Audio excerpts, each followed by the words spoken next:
Recording. Welcome back, everybody. Today we have Steve Foster, Extension Educator out of Pershing County. And why don't we go ahead first and just do some quick introductions. Malieka, would you like to start? Sure. Hi, I am Malieka Bordigioni. I'm a research manager with the University Center for Economic Development, and I work with the FAPRI program. Hi, I'm Mike Helmar. I'm also a research manager with the University Center for Economic Development and the Agricultural Experiment Station. And I work with Malieka on the FAPRI project as well. I'm Tom Harris. I'm a professor in the Department of Economics. I'm a state extension specialist in community development and director of the University Center for Economic Development. So, Bob, take it away. Yeah, well, Steve, why don't you kick it off and tell us what's going on with the hemp outlook this year? Hey, Bob, this is a presentation I put together probably last February or March, a little before the corona pandemic shutdown and all that. So kind of go through, and for anyone that's trying to grow hemp, kind of give an overview here.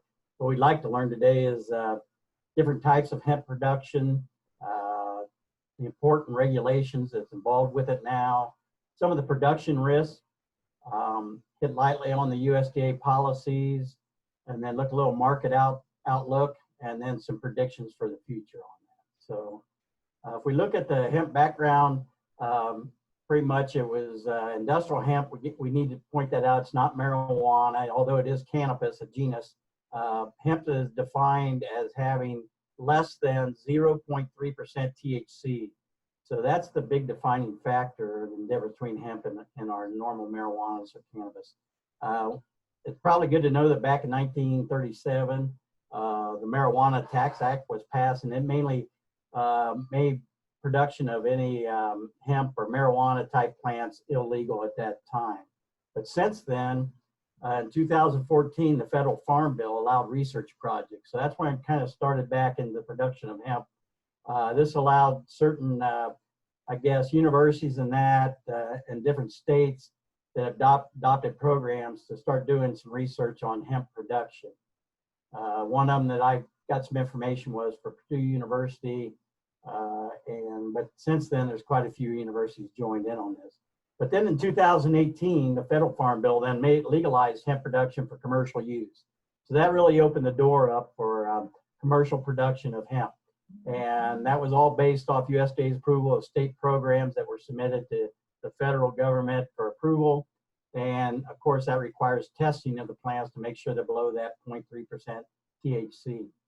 There's different types of hemp production that we need to talk about, mainly four types. There's oil seed production. You're producing the plant to produce oil from the seed. There's fiber production, and then we have a hybrid of both those. Plants can produce both the seed and produce for fiber. And then really the big one where most of the people are looking to make a lot of money is the CBD hemp. And that's the CBD oil that's produced from extraction from a plant tissue. So if we kind of compare those two, the CBD versus industrial hemp, the industrial hemp, where mainly we can utilize conventional farm equipment that a lot of farmers already have, such as drills, combines, those type of things. But you're planting seeds fairly close together. You're trying to produce a long, tall, thin plant. And that's a whole lot different than we get in the CBD. In the industrial hemp, you're looking at probably planting as close as 4 inches or even less. And when you do that, it produces that thin stalk and tall, straight plants. Some of the uses we got for industrial hemp plant uses currently, we're looking at fibers, textile clothes. Of course, the rope was the original, probably big use of it. Getting into paper, the leaves can be used for mulching, composting, animal bedding. We get into hemp oil from the seeds, can use it in food supplement, also for bird seed. And then you get into personal care stuff, which is kind of catching on, soaps, beauty products, moisturizers. Seeds can be made into protein flour and seed cake and those type of things. One thing we need to remember that the domestic markets for industrial hemp have been primarily supplied by Canada and China, and they've been doing this a lot longer than we have. So they're kind of a little bit more advanced than we are, especially in the infrastructure. Sales, if we look back to 2016, production was over 688 million in the United States. And I got some slides later on that'll show you where we're at right now and where we're projected to go in the next few years. So we look in 2017, we're already up to 820 million US hemp-based products by sale. And if we look at where that breaks down at, the CBD is jumping in there about 23%, personal care 22%, and then industrial application and food, 18, 17%. So that's kind of where we're looking a couple of years ago. But then with this, introduction of CBD or cannabinoid is a natural occurring compound. It's found in the resin. There has been one drug that's been federally approved by FDA, Epidiolex, and it's for treatment of 2 epilepsy disorders. So that has kind of opened the door for the CBD, and then there's been a lot of untested claims that it can cure pain, anxiety, depression, cancer-related symptoms, and it goes on, mental disorder and those things. But a lot of this has not been tested yet. So a lot of the sales has been based on these claims or anecdotal things, but until it's tested, it's still out there whether it works or not for these other ailments. So when we get into the CBD, the one thing, and really any of the hemp production, the big risk for producing it is what we call hot hemp, or THC levels that go higher than the 0.3%. So just some examples I found on the internet. There was a producer here, Randy Taylor. He had a hailstorm obliterate plants of the 7,000 acres that he oversees. So that's big. He went out and planted 7,000 acres. So depending on when that happened, he may not have had insurance for that. And I'll cover some slides later on where there would be some insurance now through USDA that would cover the hail damage. But then he also, so he had mowed down 80 acres of hemp that spiked. So this 80 acres that went over the 0.3%, there's still no insurance to insure producers if you have hot hemp and can reimburse you for your expenses you had in planting that. Here's another example out of Colorado. Yuma farmer says went above 0.3%, and then crop measured at 0.47, which is 0.7, and he had to destroy all that with no income coming out of there, no insurance to cover that. So what are the causes of the hot hemp? That's where there's still a lot of questions, a lot of research needs to be done. We know that when the plant gets stressed, that the THC levels usually go up. So drought, flooding, excessive nutrients, not enough nutrients, heat, cold, etc., can result in these spikes. Also know as that plant gets more mature, that THC eventually goes up too. So genetics and maturity. I talked to some local growers around here and asked them what they thought between genetics and maturity. And they think genetics is related more than anything. But the maturity can. We know that as it goes up, the THC level goes up. And so there's more opportunities for research in this area to see what's causing that. If we look at Nevada and we look at these stressors up the top, we have all these. We can have excessive nutrients, whether it's salts or not enough nutrients. We have the heat, we can have the cold, we have salts, we have, those type of things. If we look at the flooding in my area, we have mainly flood irrigation. So that could cause maybe some more stress than just a normal pivot or something like that. But some of the highest yielders of CBD and other desired cannabinoids are the varieties. So the ones that are producing the most CBD are also maybe more prone to go hot. So that's something you should look at when selecting your varieties. The biggest thing I can recommend, and what a lot of people recommend, is periodic testing. If you have a program through the Nevada Department of Agriculture, they're going to come out and test it before you harvest it anyway. But it would be a good idea to periodically test that plant to monitor the THC levels. So if it is starting to get high, you can harvest it earlier than you may want to, and then kind of avoid that destroying your crop and not getting any income out of it. Some other things, North Carolina State University did some studies, and they looked at nitrogen levels. So they did a research project with rates of 50, 100, 150, 200, 250, and 300 pounds of nitrogen per acre. They really didn't see any advantage of adding more than 100 pounds of nitrogen per acre, and they didn't see any spikes in THC through this. So the overuse of nitrogen really doesn't show, at least for one experiment, that it would spike your THC. However, they did do one with altitude and cooler weather study. So what they did here, they did a study. They planted the same varieties at 703 feet above sea level, and then they went up more altitude at 2,000 feet. Again, the same varieties planted at both locations. None of the varieties at the lower levels or lower elevation had high THC levels, but however, at the higher altitudes, all the varieties tested hot in the mountain area. So that's something, you know, most of our areas are 4,000 feet or above. So that would be something for Nevada growers to really look at and see if whoever you're buying your seeds or your transplants off of have tested or grown these varieties at altitude. So what are some market challenges? We talked a little bit about the risk, but the market challenges. Well, first of all, you need to identify which industry product of hemp you want to grow. Do you want to grow seed production, fiber production, or THC? And then once you've got that, you have to go to the Department of Ag and get your permits.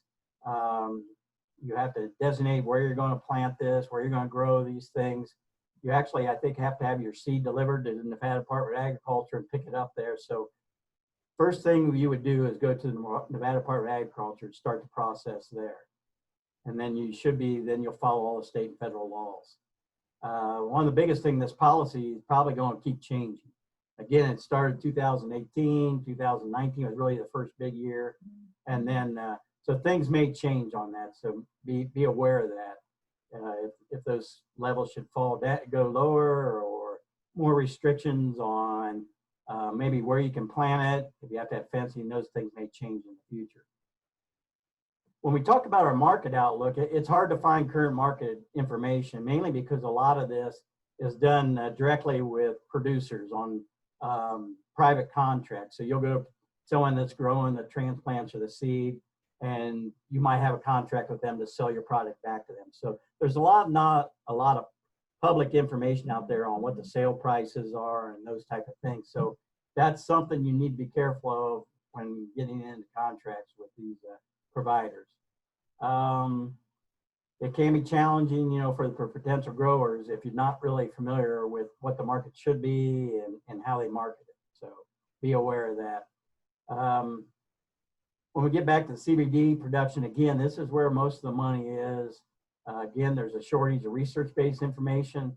Hopefully we'll catch up on that, but right now there's just not a lot out there. Price will vary with the market and how the processor will accept the biomass. So they may just accept it as a full plant, you know, different moistures, or maybe certain levels of quality they're looking for that may be a dock from your price that you're receiving. So be aware of all those things when negotiating the contract on CBD production.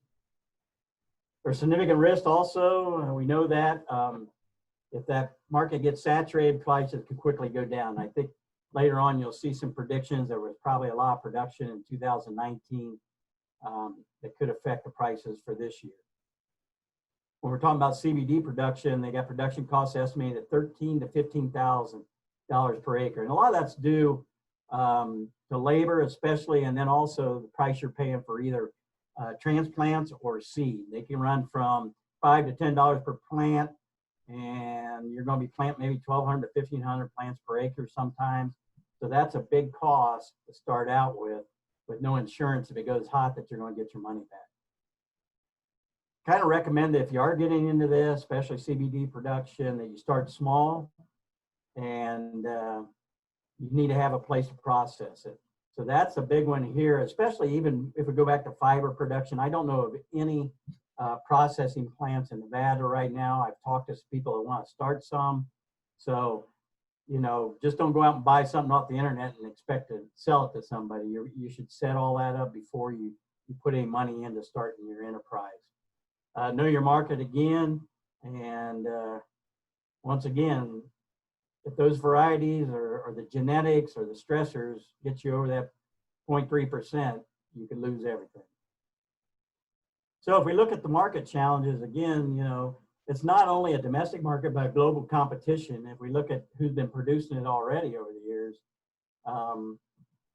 they're already ahead of us, especially on infrastructure and processing places like that. But we also have certain states that may be ahead of us. In New York, they were providing this in 2017 incentives for people to to grow hemp. And they had a multi-year $5 million fund, kind of a supplement for people to start producing hemp. So they may have advantage over our Western states or whoever is going to do it. And like I said, Canada and China, long established networks, supply chains, manufacturing facilities and those. So be aware of that when you get into the market. You know, one of the reasons we're in that situation because the federal policy is not allowing us to grow hemp in the past, and now it's changing. You know, these supply chain processing, these are going to take a while to get caught up. And as we go, there may be more restrictions on them. So once they get set up, again, they may be looking for certain quality of a product and those things to market. So you need to be aware of that. One other thing, especially when we're talking about fiber and seed production, you know, what's the cost of your transportation when hauling these around? If you're cutting or harvesting those plants and they have a lot of water in them, you know, it doesn't take a lot before hauling water doesn't become very profitable. So be aware of those things also. How do they want their product or your product delivered? And should be careful, research market, check your costs, check the laws, necessary supply chains, all these before beginning production again. So we get some risk management, and USDA has kind of started on that. We found out February 6, 2020, they announced available 2 programs to protect your crop from natural disasters. So that went back to the hail damage example I gave you earlier.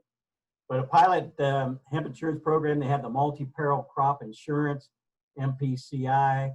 It does cover loss of yield because of uninsurable causes of loss for hemp growth or fiber grain or CBD oil. So you know, those things would be in there. And then they also have the NAP, or the non-insured crop disaster insurance program, loss associated with lower yields, destroyed crop, or preventive planning, where no permanent federal crop insurance is available. Now this says preventive planning here, and then I found later on that it said didn't cover that. So I would check all these questions, go to your USDA FSA office and ask them before getting started. Because here, this is on their website, and this says where these programs are available. I didn't see Nevada in this list. So once again, before you get in production, check with the USDA FSA office about this. So pilot hemp insurance program, we got the multi-peril, and then the NAP. For the multi-peril, you got to be eligible. Producer must have at least 1 year of history. So you got to go 1 year, I think, the way I read this, without any insurance before you can establish a history and have a contract for sale of that insured hemp after you've got the 1 year. So minimum acreage, you got to have at least 5 acres and at least 20 acres for grain and fiber on those. So again, those are some of the stipulations. See, it says here, hemp will not qualify for replant payments for preventive planning. Oh, that's under the multi-peril. So the NAP, it may be underneath that. Okay, so once again, if you're over that 0.3, it's uninsurable. So you're not going to gain money back for that. And then, like I said, there's more information there. This is a website that's frequently asked questions you can go to. That's a good place to start. All right. So let's move into the market outlook and trends that we're seeing in the hemp industry so far. Valuation of industrial hemp, USDA dollars, 4.63 billion in 2018. It's expected to go up to 13 billion by 2026. And again, a lot of that pushed that was the 2018 Farm Bill, legalizing it, and those type of things. And now with some risk management, it's really opened up the market. 2018 recognized covered commodity under farm insurance. And then again, even with the legalization of hemp production, you know, and also legal marijuana production, you know, this is becoming more and more common, more acceptable. And so that's driving a lot of the market right now. So I was looking for some outlooks, and some of these companies have already done some research as a Tech Navo. So they're predicting that market growth from 32%, and the year-over-year growth rate for 2020 is estimated at 31%. So pretty good if you're looking at that. And 37% growth would originate from North America. So those are some pretty good numbers if you're looking for the future of this market. Here's another one, industrial hemp market. These are the big players down here at the bottom, and in the future, if regulations come in or just like a lot of things, these guys, just from size and scale, would probably be more profitable than a smaller producer just because they can buy more things at retail and have more control over the quality of the product. But again, this one's predicting 6.2 growth rate from 4.4 to 14.6 billion in dollars. And so again, the market looks pretty good. So what's kind of driving a lot of this market increase? Well, one is fiber.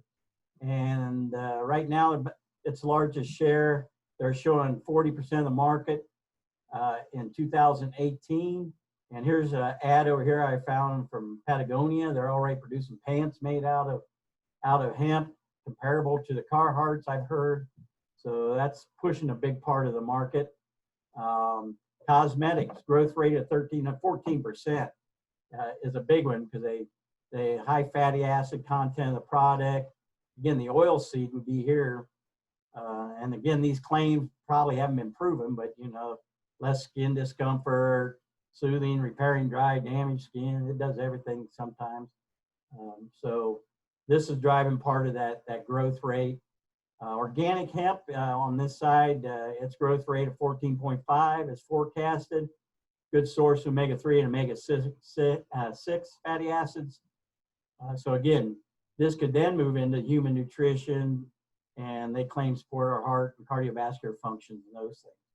Then at the bottom, you know, these fatty acids, they're claiming preventing several degenerative diseases. So that's driving part of the trend. So it's expected North America, now this one claims at 20.4 growth rate from 2020 to 27. Again, those things are all pushing these predictions up in the future.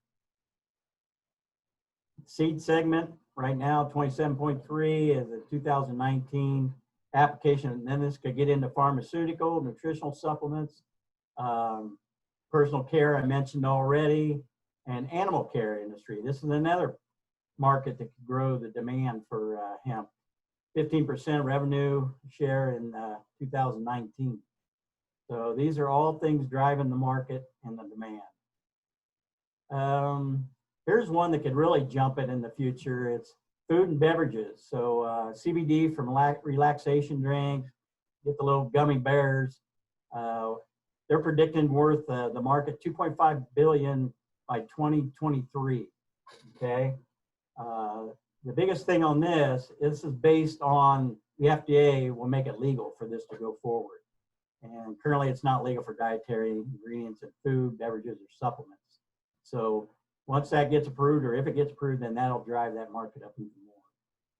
So if you're a small farmer, how do you protect yourself getting into this unknown market and producing this? Well, probably be suggested that you network with somebody, whether it's the person supplying you with the transplants or seeds, or go in with a neighbor to reduce your costs.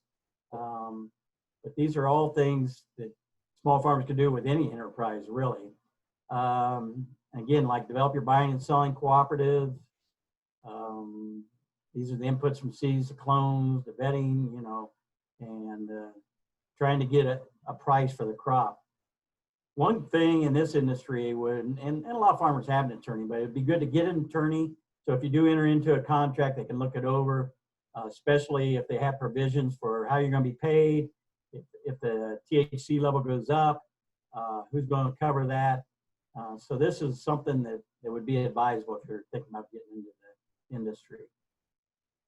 Your paperwork, you know, you might want to ask them to, the provider or whoever you're selling your product to, a bonded letter that says they have the money to pay you for the crop, because we've had a lot of these companies go in and out of business in the last couple of years.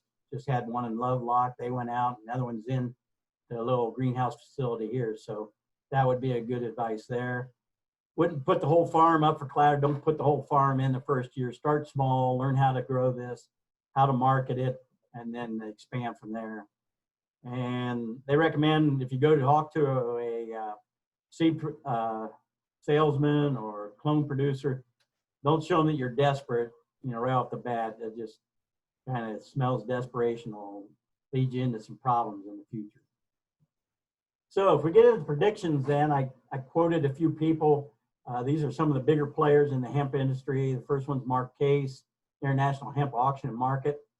And he's saying 2020, it's not for gamblers. He said, rather it would be successful only for those who are wise and prudent, fully integrated, and who works with a good business plan to go the long haul. So he's kind of saying that you're going to have to know what you're doing here in 2020.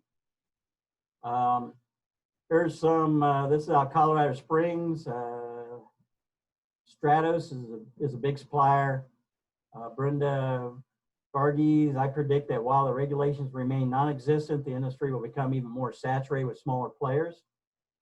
However, if and when the USDA does come in regulations, and this probably includes the food supplements and the nutritional supplements, many of these existing companies will not be able to withstand the cost investment to keep up with the regulations. So in turn, cost production of hemp will go back down and the arena will have a lot less players. So she's kind of predicting that as more and more products are approved, the bigger companies will kind of take over and produce it cheaper than the smaller guys. James McCoy, this is out of Pahrump, Nevada. He says we're already grown this year like 8 times more hemp than we needed. And the consumer hemp market is not nearly as robust as people predict it to be. So a whole lot of real cheap hemp getting cheaper. And that was from last year's production in 2019. And then the last prediction from Scott Profiter, I think there will be an overall decline in planted acreage for 2020, caused by the overfly in 2019. I also believe that 2020 will be the catalyst year that begins a widespread consolidation in the process community as margins continue to compress. So kind of like on the previous example that these companies will consolidate, get bigger, and be able to produce it cheaper probably. So just kind of some of the things, if you're getting into the industry, there are budgets available. These budgets came through Penn State. There's a fiber production budget, grain production, and CBD hemp extraction budget. If you need these, contact me. I can give you the links to them or send you these in an email. But it would be good to look at these. They give you kind of some ballpark figures to start out, and then you can enter your own figures and see what it might cost you before you even plan anything or buy anything. So in summary, first thing is we need infrastructure, not just in the United States total, but especially in Nevada. We need processing places for fiber, for the CBD, those type of things. We need to get that developed here to expand this market. More testing of CBD products. So just like the example, if FDA would approve some of these for nutrient or food ingredients, that would really open up the market a lot. So it needs to be more testing, see if these things do what they say they're going to do. And like I mentioned, the FDA approval of edibles, nutritional things. Approval of livestock feed. So this would open up even more demand. There could be livestock feed. The byproducts from these could be utilized for that, but it hasn't been approved by FDA at this time. Some opportunities, I think, for not just growing, but the genetics, developing genetics for local regions. I think we're going to have to see that because of the stressors that are different in each region in the United States and around the world. So if someone could come up with genetics or work, say, in Pershing County or Washoe County or Eureka or any place like that, then they would be a lot more adaptable and less chance maybe of producing hot hemp in the future. And then, as I mentioned, the processing facilities are a good opportunity. So in closing, that's all I've got. Include a little office humor here. Because I've seen this kid before. He's one who sneaks on my farm and steals my hemp. And kid says, yeah, I know that guy. He's a farmer who grows that crappy weed. So be sure to mark your, if you're growing hemp, be sure to mark your boundaries, your fields. Tell them it's not marijuana so they don't come out and try to steal your hemp from you. So that's about it. And if anyone's got any questions, we'll try to answer them or get in contact with me. Steve, I have a question. How much hemp is actually being grown in Nevada right now? Do you know? I really don't know. Nevada Department of Agriculture would have those numbers. I haven't checked with them lately on that. In our area, other than the local company here that's producing the seed and the transplants, I really don't know of anyone here. We know there's a larger operation over by Ely. Pahrump, has a processing place and seems to grow some down that way, but I don't have the numbers on that, Bob. Any other questions? I guess I asked a couple just because you got started. It's good information you gave. I had a student in my agribusiness class today, this last semester. Her father has a cattle ranch in Nye County, and he was growing hemp. And one of the things that they brought up was that as compared to alfalfa, it's a low water user compared. Supposedly, if that's true, Steve. And number two, I guess it's a lot of people are saying that it's also has high total digestive nutrient as compared to alfalfa. I don't know if that's true or not. Maybe that's the experiment that the Nevada Ag Experiment Station needs to look at. But I guess you're right. You have to wait for federal authority to give us that to look at that possibility. Yeah, I think that'd be a good opportunity for some research. Again, if we know if we're producing for livestock feed, especially I don't know if it'd be approved for dairy or not with the, even when, because it's got low levels of THC in it, but you would have to then harvest it, you know, at the proper times and that. But I would think you could get some good tonnage off of. If you saw the picture of the hemp grown for fiber or oil seed, you could probably get quite a bit of tonnage off. I remember when Jay Davidson was looking at teff, one of the main things we found that as you know, you have your crop harvester and everything for alfalfa, it doesn't exactly work with teff. With some of these people that are looking at it, would they have to really structurally change their equipment? Not the, if you're producing oil seed or fiber crops, no, I don't think you would, because you could use a drill for those. And then what I've seen for the harvesting of even the oil seed is they come in with the combine, with a regular, like a small grain head on it, and they raise that way up and just take the top of the plant off, get the seed out, and then they'll come back and cut the stalks, and then they could utilize that for the fiber production too. Now, there is some complicated. We're talking about a plant that's grown for rope, so if it gets too far along and you got a head on there, and that stuff starts wrapping around. Yes. Yeah, What it could be some problems. So. I'm sure there's a lot of Nevada Ag Experiment Station work to be done on this. It's potential. Who's the major foreign competitor? China? Yeah, just for the industrial, I know Canada, China, and I think France is a big one too now. Okay. No, it's good information, Steve. Yeah, Malieka or Mike? I just wondered, you showed those market growth projections. I know it can be, you know, timing is, and getting a hold of those can be challenging. Did that reflect, it seems like there's been a big price drop in 2020 or in the last 6 months or so. You talked about the over planning and which would influence that. Did those projections, were they prior to that price drop? And is the global market seeing the same type of over planning and price drops as the US? Not real sure about the global, but I know here, those probably were out before 2019's production was all recorded, and that's the way I see it. And again, I think most of those projections are predicated on whether it gets approved for soft drinks and those type of things. I think that's what they're really counting on in the future. So yeah, I don't really know on the global side, but I would assume they would profit from that also.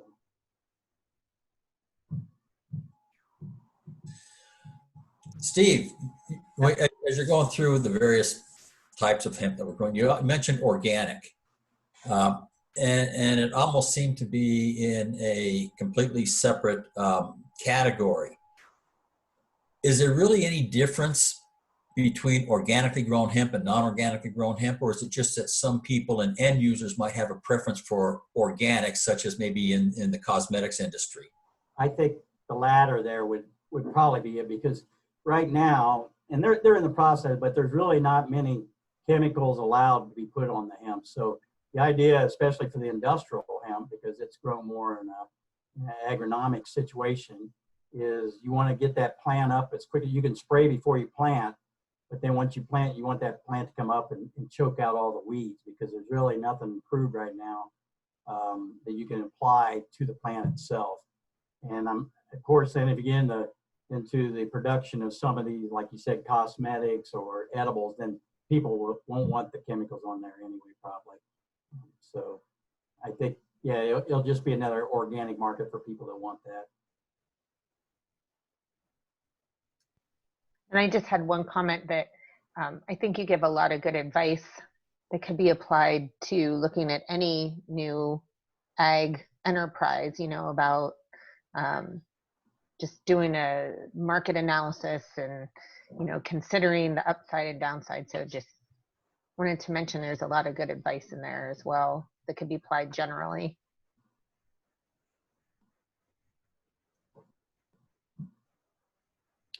Any last questions?